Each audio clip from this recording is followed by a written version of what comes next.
All right, so let's start again. All right, so there are two important properties of shortest path which have been used or will be used in the future. One is called the optimal structure properties that allow us to use greedy algorithm. As I mentioned, it's very important. In order to use greedy approach, the problem should have this optimal substructure property. So for this, in this case, it's easy to see that any subpath of shortest path is also a shortest path. That's very easy to see. All right. Another important thing is in triangle inequality of shortest path or distance. So in terms of value, it's distance. Otherwise, it's shortest path. All right. If we look at distance from U to V, then if we take a detour, then the length of the detour is always no less than the length of this direct path. So here is a short distance from U to V. So it's no shorter and no larger than by taking a detour. That's triangle inequality about distance. That's very important. It's very fundamental. I think we'll see it maybe on Thursday when we discuss one application. All right. So these two very important properties about shortest path. Now the question is, what do we do if graph contain negative edges? Dictionary algorithm does not always work. It may not work. So for example, for the following graph,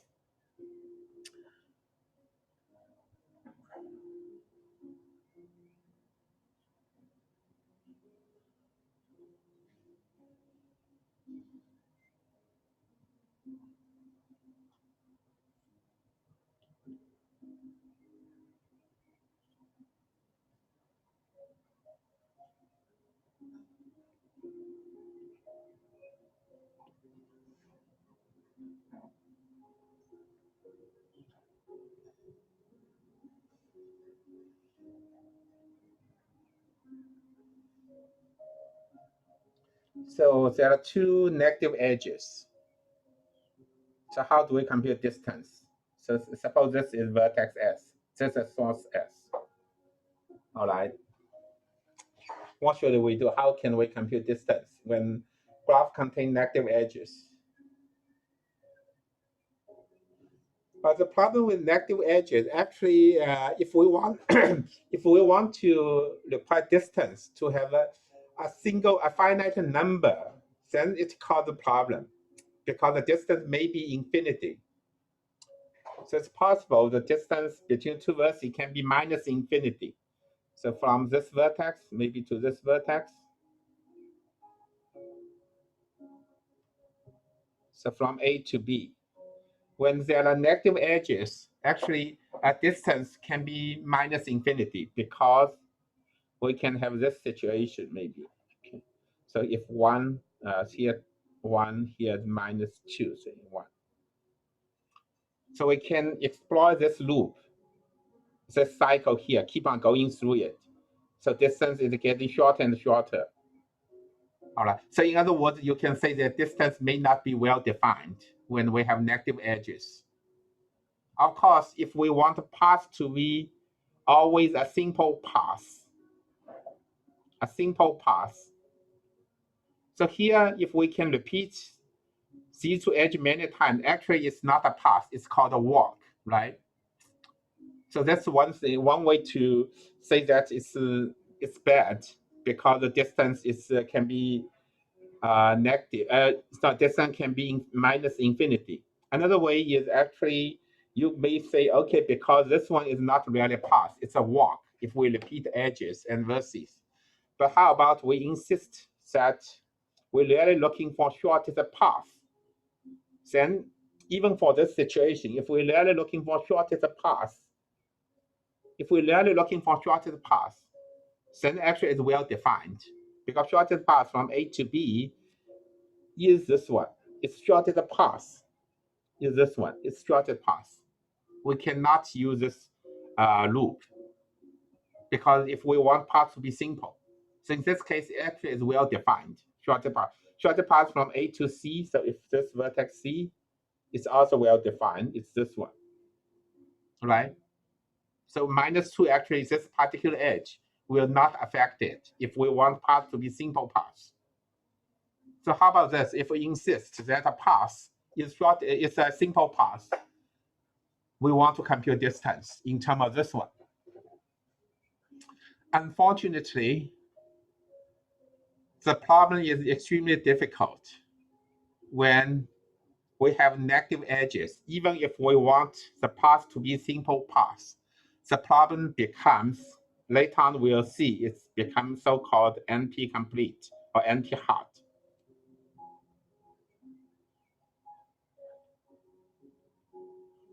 All right. NP completeness hardness refer to optimization version and decision version respectively. So anyways, I mean, it's very difficult. We'll see in a couple of weeks.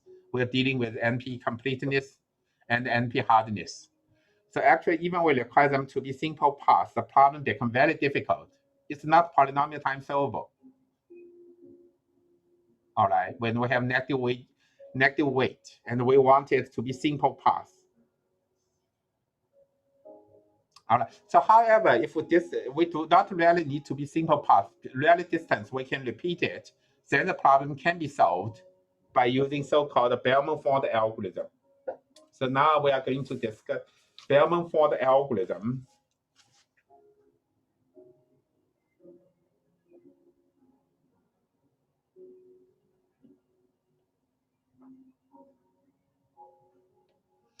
When edges may have negative weight.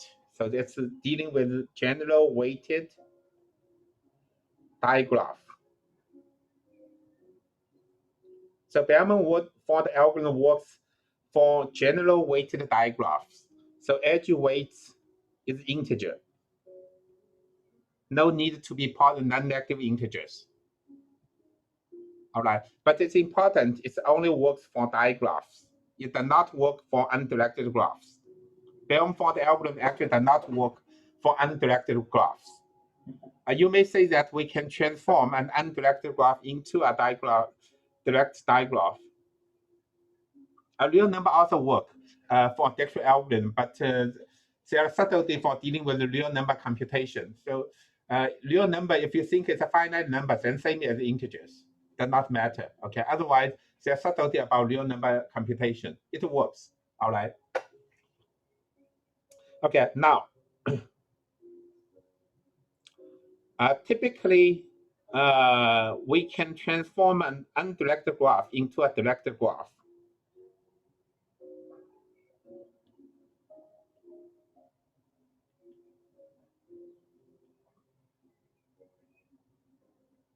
Can be transformed into a digraph in very simple way. So for an edge between two vertices in an undirected graph, it's 3. So what happens in digraph, we do this. Then it works. So Dixit algorithm works for undirected graph as well by this transformation. Unfortunately, when edge has negative weights, we cannot use this transformation because if this one, so if weight is negative, say 2, -2, say, even just use this one, okay, -3. I better use a different one, maybe to make a comparison. If we use this transformation,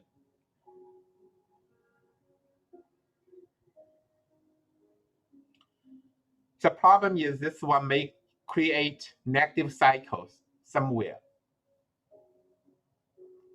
Will create negative cycle in the graph. All right. So for example,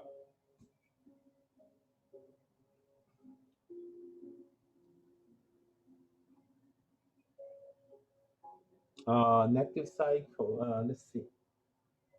1, 1, but this one is not good because then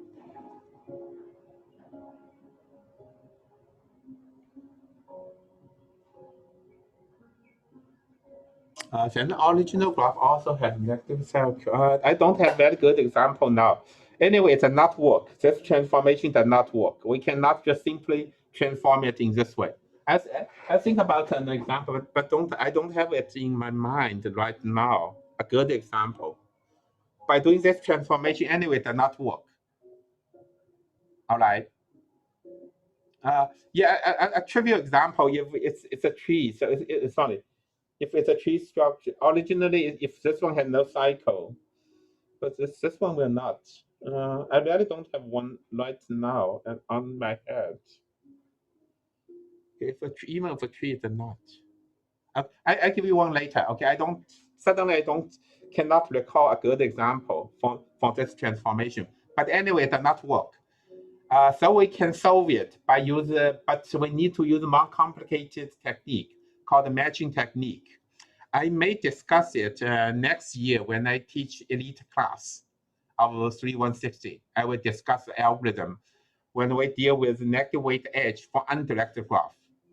Bellman-Ford algorithm does not work for undirected graph. It only works for digraphs. All right. Okay. So let's go. I will try to come up with an example for this why it does not work. Okay. Later. Okay. I'll give it to you. Now, for Bellman-Ford algorithm, how does it work? Actually, the algorithm itself is very simple. It's based on the updating step. Key part of a Bellman-Ford algorithm is really update step. So algorithm itself is very, very simple.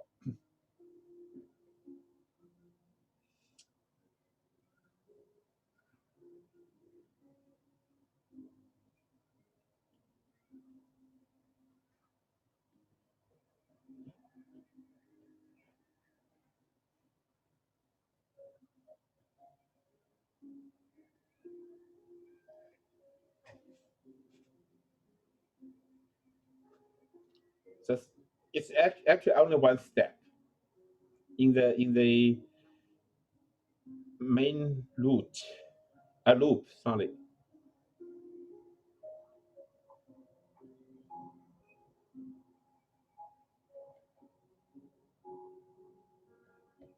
It just carry out update for each edge n-1 times.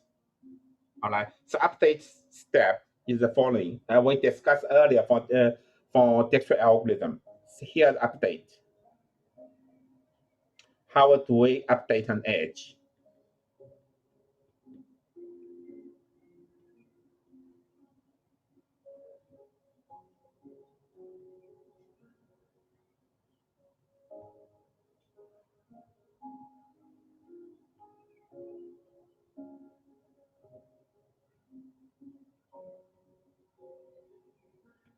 So the update step. We just do it for each edge n-1 time. So the whole algorithm just will carry out n-1 iterations. In each iteration, what we do is for every edge, we do update.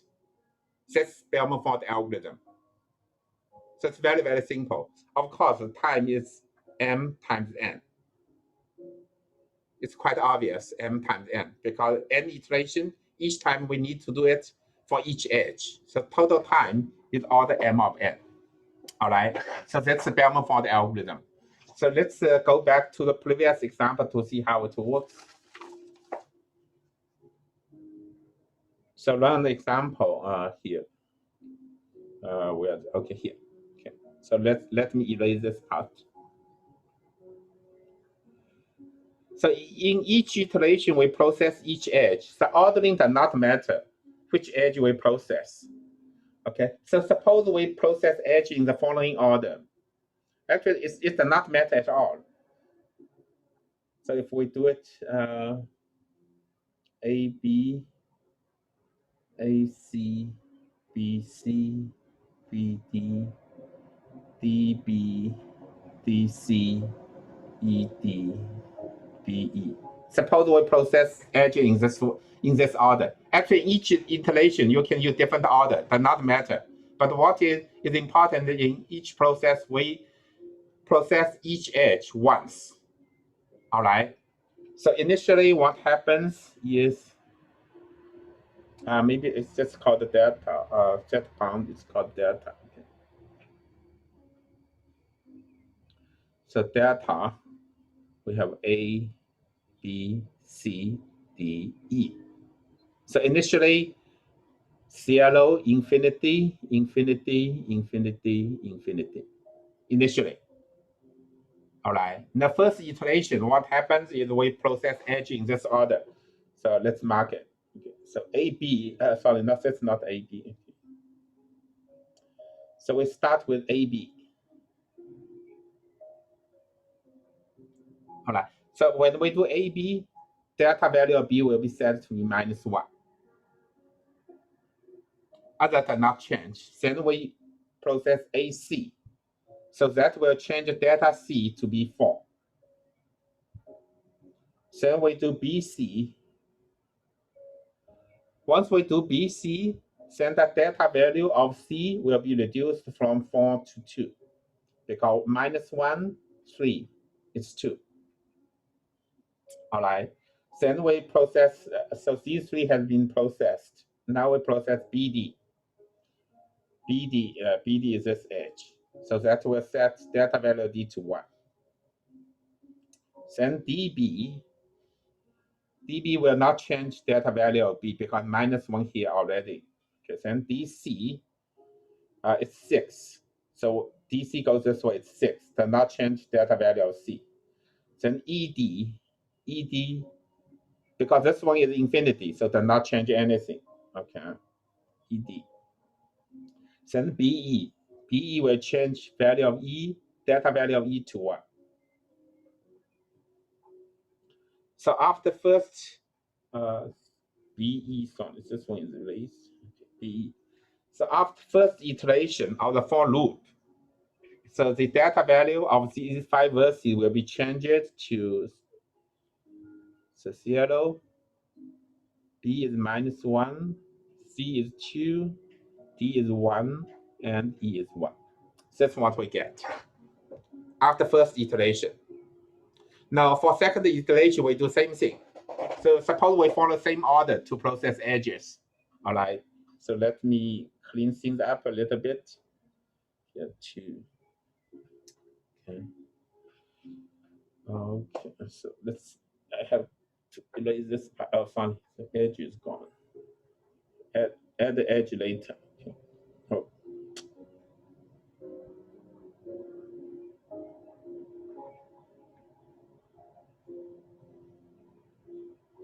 Suppose we process in the same order. Actually, it does not matter which ordering we use. All right. So maybe let's change a different ordering to process these edges. Okay. So let's see. So suppose we do BD first. BD. So does not change D because -1 plus 2 is 1. So it's still 1. Okay. Then ED. ED 1 minus 2. So that will change this one to -2.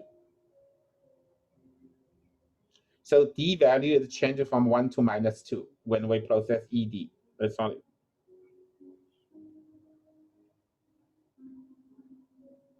All right. No. Okay. Then say we do BE.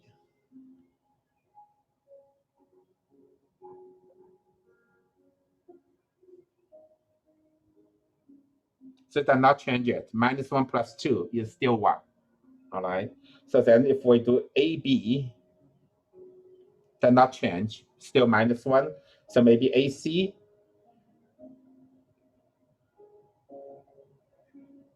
still does not change. All right. So BC, 3 minus 1 still 2. So maybe then DC still does not change. -2, 5 is 3, so does not change. Then DB, -2, 1, -1, so does not change. So after second round, new value becomes 0, -1, 2, -2, 1. All right. So we needed to do n-1 round. So in each round, delta value of some vertices may change, some may not change. And when do we stop? We can stop early, actually. Of course, we can just do n-1 iterations. All right. So if we do n-1 iteration, after n-1 iteration, why delta value equal distance? So in order to show that Bellman-Ford algorithm really works, we need to show that after n-1 rounds,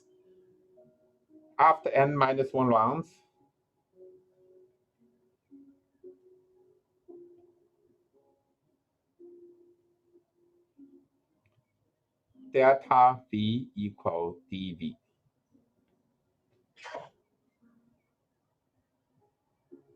All right. Why is this case? Okay. So here's one Saturday thing here. Okay.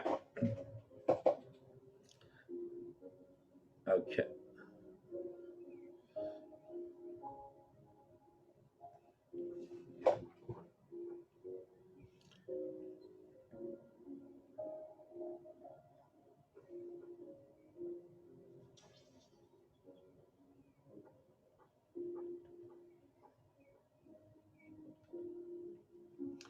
When the graph has no negative cycle, Bellman-Ford algorithm works correctly.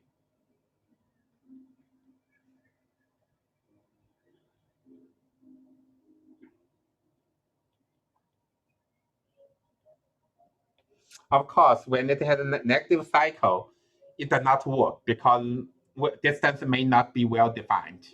So we only need to consider a case and the graph has no negative cycle. That's very important because if it's a negative cycle, as I explained earlier, then distance may not be well defined if we have this kind of thing. All right, because we can go around the cycle forever to reduce the distance. We can keep on going. Each round will reduce distance. So when it's a negative cycle, of course, we'll say that distance are not defined. We cannot do it. So we can always assume that we're dealing with a case and the graph has no negative cycle. Then in this case, we want to show that algorithm works correctly. After n-1 rounds, distance will be correctly computed. So why is this one is the case? Actually, it's very simple. It's a very simple observation. All right. So maybe I better use this part. Okay, then get a new page. Still have 2 pages left.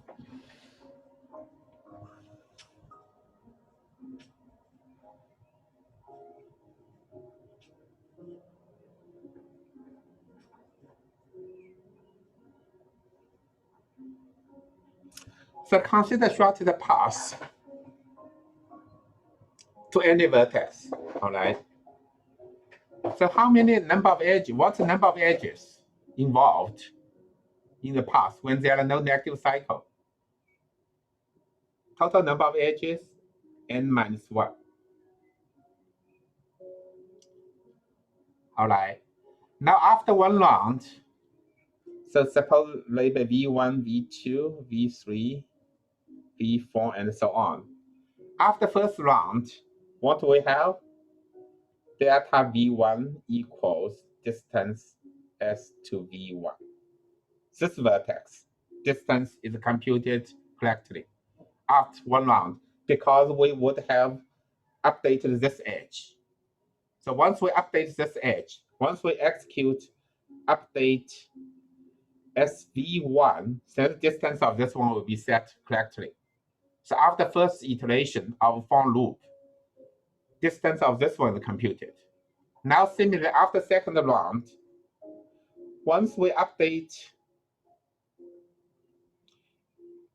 V2, sorry, here this should be just V1, okay, not S, just V1. Sorry, it's edge, sorry, I'm correct. S1, it's SV1, SV1, it's an edge in this way, okay. So here, V1, V2. Once we update this edge, then distance from S to V2 is set to be delta V2 correctly. So similarly, by induction, it's carry on. So update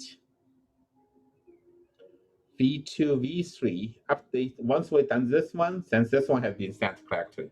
So then this one set correctly, and so on. So that's why algorithm works. All right. So that shows Bellman-Ford algorithm really works correctly.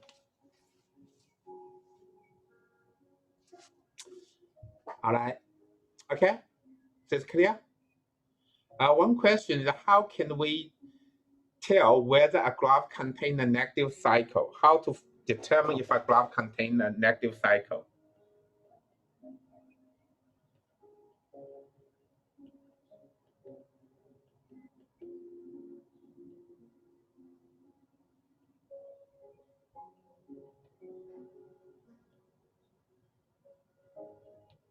Negative cycle means the weight of C is negative. That's negative cycle. Okay. Negative cycle. Okay. So how can we determine a graph containing negative cycle and how can we find it? If we use Dijkstra algorithm, how can we use Dijkstra algorithm to tell whether the graph contains a negative cycle?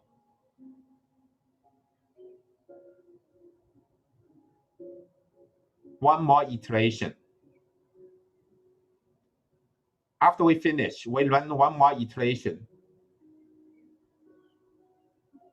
By this proof, once we compute distance, delta value will not be reduced again, even we use many iterations. All right. So if we run the update step for each edge one more time, if some delta value has been reduced, that means there is a negative cycle. All right. So we can use Bellman-Ford algorithm to see whether the graph contains a negative cycle by run one more time. All right. And we also can make some changes to actually find the negative cycle when it contains a negative cycle. So to summarize, we have two different algorithms to deal with weighted to deal with weighted digraphs. One is the Dijkstra algorithm where edge weights are non-negative. So that's give us Dijkstra algorithm. Otherwise, Bellman-Ford in general. So Bellman-Ford runs slower, much slower than Dijkstra algorithm, but it works for general case. All right. Okay. Now we discuss. Before I discuss applications, one special case. Shortest path in a deck.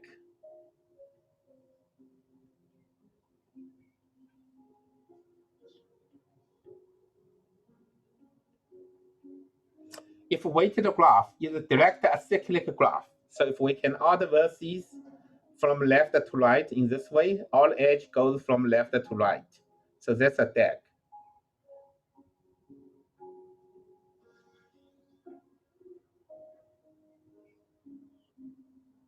If the graph look like this, we have a deck. So that's a directed acyclic graph. So edge has weight. Some can be negative, some positive does not matter.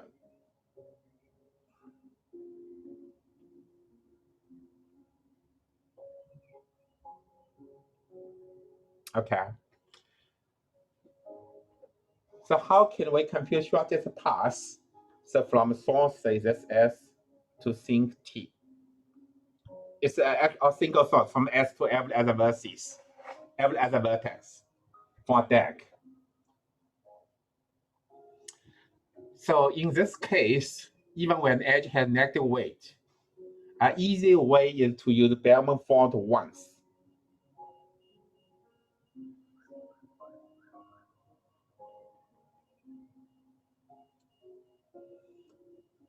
But only one iteration.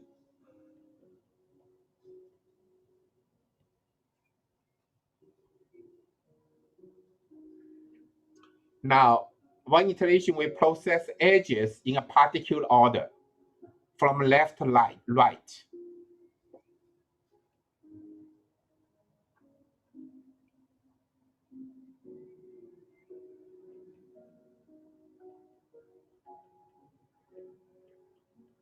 If we follow this order, we only need one iteration of Bellman-Ford.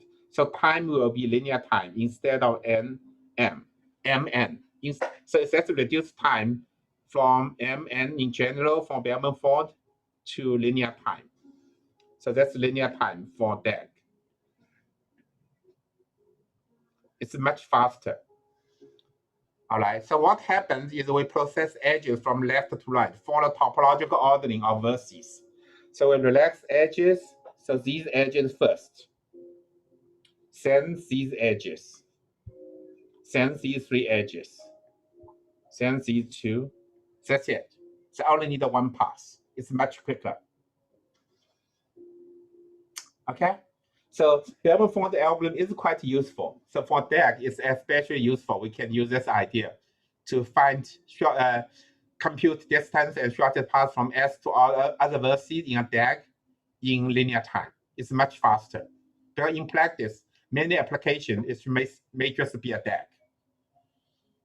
All right. So now I will discuss some applications of shortest path algorithm. Some not straightforward applications. Of course, many problems actually ask us to find the shortest path. In general, computation, any computational problem basically is a path finding problem. All right. But of course, the vertices may not be explicitly defined. The number of vertices may be huge for some computational problem. Actually, for many. So, but the underlying structure actually is a shortest path problem. Actually, in the homework problem, so it's a want polling problem. It's a shortest path problem. All right. It's just in homework one, I believe. All right. Now we discuss some applications. Now, one question is, one very natural question, as John, I think, asked earlier, why negative weight? It does not seem to be natural, right? Negative weight. But actually it is. Typically, weight of an edge is a cost to go through that edge. So typically it's a cost, maybe in terms of time, in terms of money, or whatever. But in some cases, going through this particular edge, instead of cost you something, it may actually increase your assets. It's quite possible. For example, if each edge maybe represent a path, an actual load maybe going the road or driving through will cost you money, right? But perhaps on the way, if you're going through this path, you can gain some money. It may be possible. For example, there are diamonds on the road, you can pick it up, or golden bars, right? Then the cost will be minus because increase. Does not cost you, but actually you gain money. So that's why we have minus. Sometimes we have negative weight. Negative weight maybe means going through that edge, you actually gain something instead of losing something. It's possible in practice. All right. So that's the meaning of negative weight. So now let's discuss some application. I think I'm running out a number of pages. Let me check. 12 pages. Oh, there's 2 empty pages here. All right. So the first question, so first application I want to discuss is the currency exchange problem or currency trading.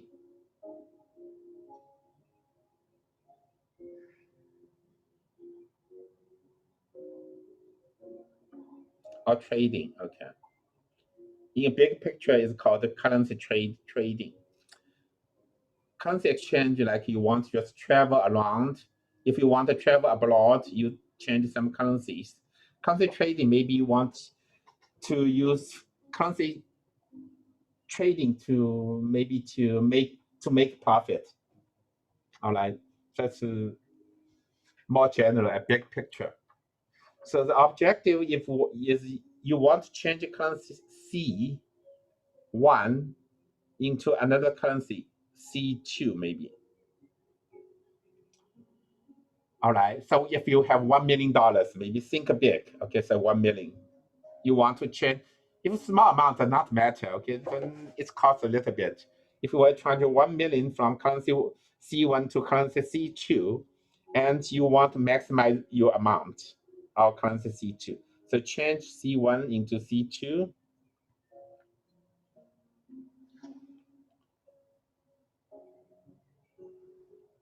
Oh.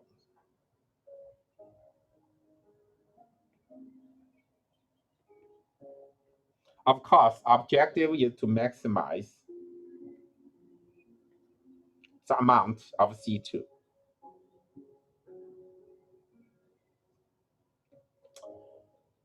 All right. Of course, if you use direct change, you may just ask around to find the best exchange rate. So perhaps that's where find the best exchange rate.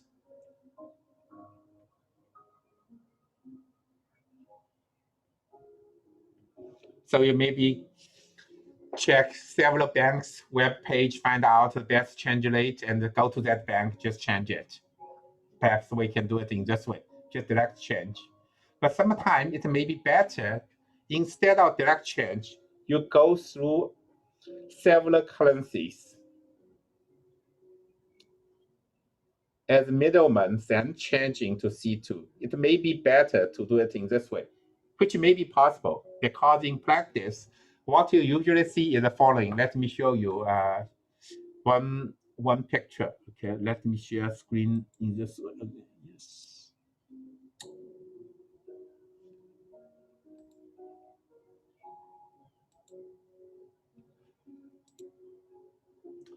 So typically, that's what you will see. We have a cross rate table, tell you how much you can obtain from one currency to another. So from currency A to B and from currency B to A. Typically, these two rates, if we multiply them, it's less than 1. But sometimes it may happen, the value may be more than 1. So if that's the case, you can make profit. Okay. So because you never know, foreign currency market is huge, it's global, and things changes constantly. So typically you can have this kind of two-dimensional table. All right. Oh, you don't see the screen? That's strange. Anyone see it? Screen sharing, anyone see it? Okay. Yeah, you see this table. All right. So how can we explore this table? Sorry. Something quit accidentally. I have to get into the something happened to my iPad. Actually, I have to. Something happened. Sorry. So look at table. Okay, I have to relog in. Something happened. I don't know what happened. Something happened strangely. So now I need to log in again. From my iPad, I need to log in.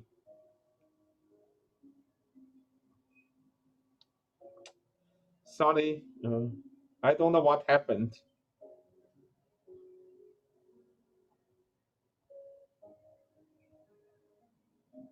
Sometimes it happens. So don't trust too much on the modern technologies. It can happen.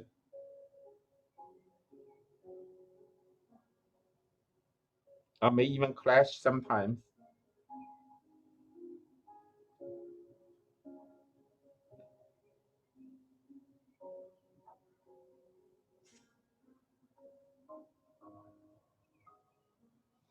The problem is all the whiteboard things are gone, but I think should be okay.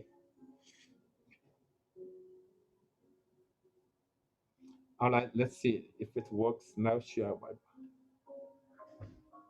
Okay, now I go back. But the older the older material I wrote on whiteboard are now gone. Okay, but it's okay. All right. All right, now I get back to my iPad. So that's a table that gives you an idea of foreign currency exchange. All right, so what we want is change currency C1 to C2. So maybe best way is going through some other currencies as a middleman. All right, so if we want to maximize amount we get, what problem do we need to solve? So this one, if we exchange it following this, it's a path, right? We follow this path. So each path give us a rate. Maybe here is maybe get C3, here maybe C5. So each has a rate. So we write it, say maybe R13, here R35, here R52. So what do we want to do if we want to do it in this way? We want to maximize R13, R35, R52. Also, not some even something on writing is not. Uh,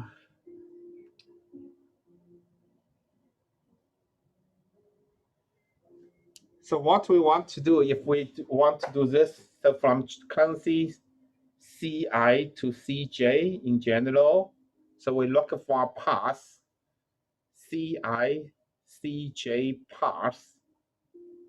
So naturally we can construct a graph, right? So graph vertices will be currencies versus currencies. CI. So each is a vertex. So edge CI, CJ have two edges, indicates two different exchange rate from I to J and from J to I. All right.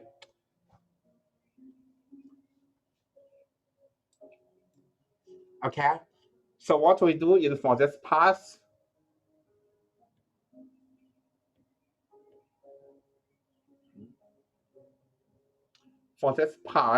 we want to maximize the product of weights of the edges in the path.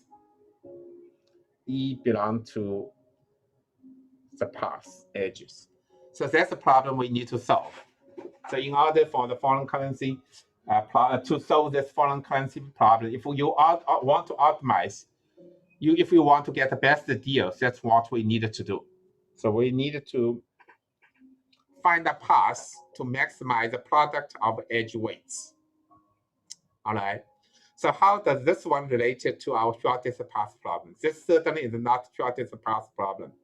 Shortest path minimize summation of weights. Here we want to maximize the product of weights. We can transform this problem into a shortest path problem by a very simple transformation. So what we do is do a weight.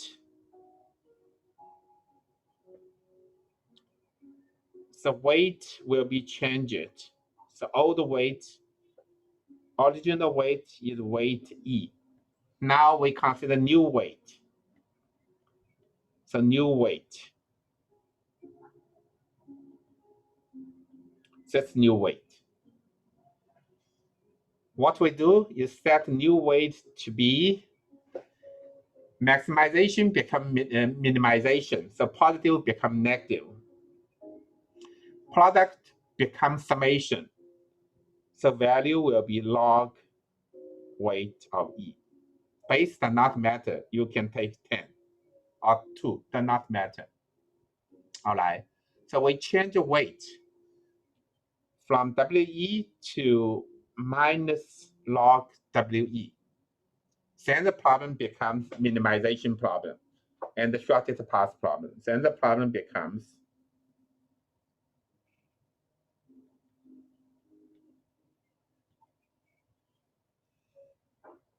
okay, so erase this.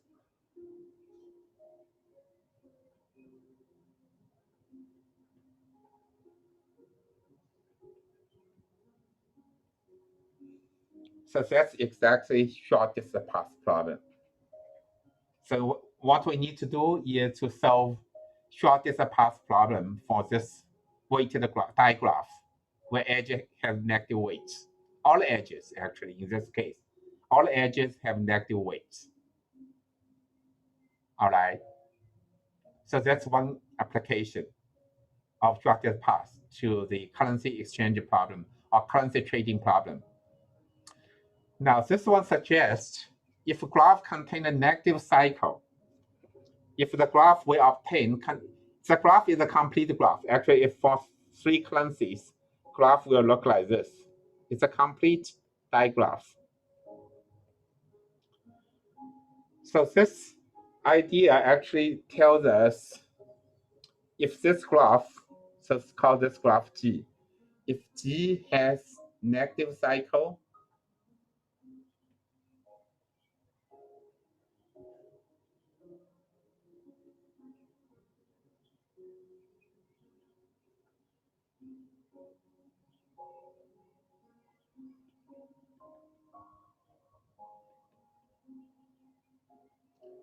You can use this negative cycle, keep on doing concentrating to make infinite profit.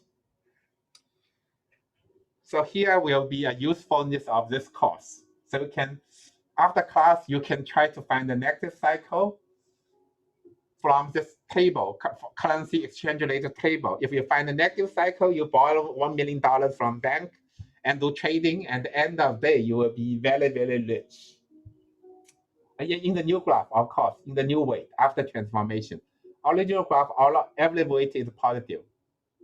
It's a new graph, and for the new weight, all right, after transformation of weight, all right, so you can make infinite profit.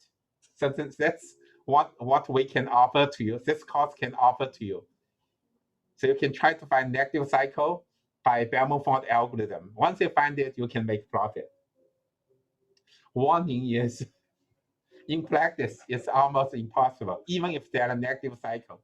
It may disappear very quickly. Secondly, you may need to pay commission fee for change. That will eat away your profit. It's quite possible you have a negative cycle sometime, very short period of time. It's maybe possible, but the margin of profit will be very, very small, I think. Okay, theoretically you can. It's a theory course anyway. Okay, all right. We'll see you on Thursday. I will put the submission for homework to button up this afternoon. All right. Okay. So thank you. We'll see you on Thursday. We'll discuss a few more applications, 2 more applications. And next week, we'll discuss dynamic programming. All right.